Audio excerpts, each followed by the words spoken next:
ಶುಭೋದಯ, ನಮಸ್ಕಾರ, welcome to Yoyo Kannada. ಬನ್ನೀಗ ನೋಡೋಣ ಹವಾಮಾನದ ವರದಿ. ದೇಶದ ಬಹುತೇಕ ರಾಜ್ಯಗಳಲ್ಲಿ ಮುಂಗಾರು ಮಳೆ ಆರ್ಭಟ ಮುಂದುವರೆದಿದೆ. ಇನ್ನು ಮುಂದಿನ ದಿನ ಅಂದ್ರೆ 4 ದಿನಗಳ ಕಾಲ ಹಲವು ಭಾಗಗಳಲ್ಲಿ ಗುಡುಗು ಸಹಿತ ರಣಭೀಕರ ಮಳೆ ಸುರಿಯುವ ಸಾಧ್ಯತೆಗಳು ಇವೆ ಎಂದು ಭಾರತೀಯ ಹವಾಮಾನ ಇಲಾಖೆ ಮುನ್ಸೂಚನೆಯಲ್ಲಿ ತಿಳಿಸಿದೆ.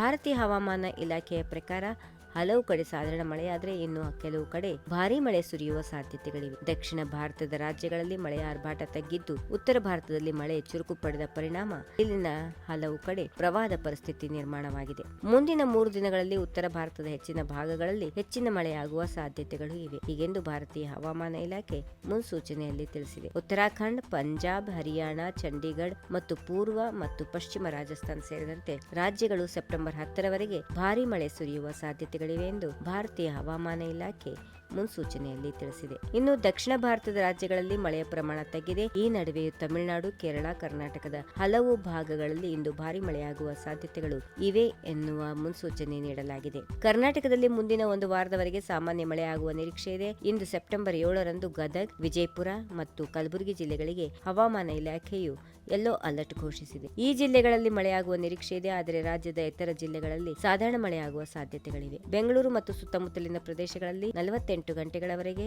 ಮೋಡ ಕವಿದ ವಾತಾವರಣದೊಂದಿಗೆ ಸಾಧಾರಣ ಮಳೆಯಾಗಲಿದೆ. ಕರಾವಳಿ ಜಿಲ್ಲೆಗಳಾದ ಉಡುಪಿ, ದಕ್ಷಿಣ ಕನ್ನಡ, ಉತ್ತರ ಕನ್ನಡ, ಉತ್ತರ ಒಳನಾಡಿನ ಬೆಳಗಾವಿ, ಧಾರವಾಡ, ಬಾಗಲಕೋಟೆ, ಬೀದರ್, ಗದಗ್, ಹಾವೇರಿ, ಕಲಬುರಗಿ, ಕೊಪ್ಪಳ, ರಾಯಚೂರು, ವಿಜಯಪುರ, ಯಾದಗಿರಿ ಮತ್ತು ದಕ್ಷಿಣ ಒಳನಾಡಿನ ಬಳ್ಳಾರಿ, ಬೆಂಗಳೂರು, ಚಾಮರಾಜನಗರ, ಚಿಕ್ಕಬಳ್ಳಾಪುರ, ಚಿಕ್ಕಮಗಳೂರು, ಚಿತ್ರದುರ್ಗ, ದಾವಣಗೆರೆ, ಹಾಸನ, ಕೊಡಗು, ಕೋಲಾರ, ಮಂಡ್ಯ, ಮೈಸೂರು, ರಾಮನಗರ, ಶಿವಮೊಗ್ಗ, ತುಮಕೂರು, ವಿಜಯನಗರ ಜಿಲ್ಲೆಗಳಲ್ಲಿ ಸಾಧಾರಣ ಮಳೆಯಾಗುವ ನಿರೀಕ್ಷೆ ಇದೆ.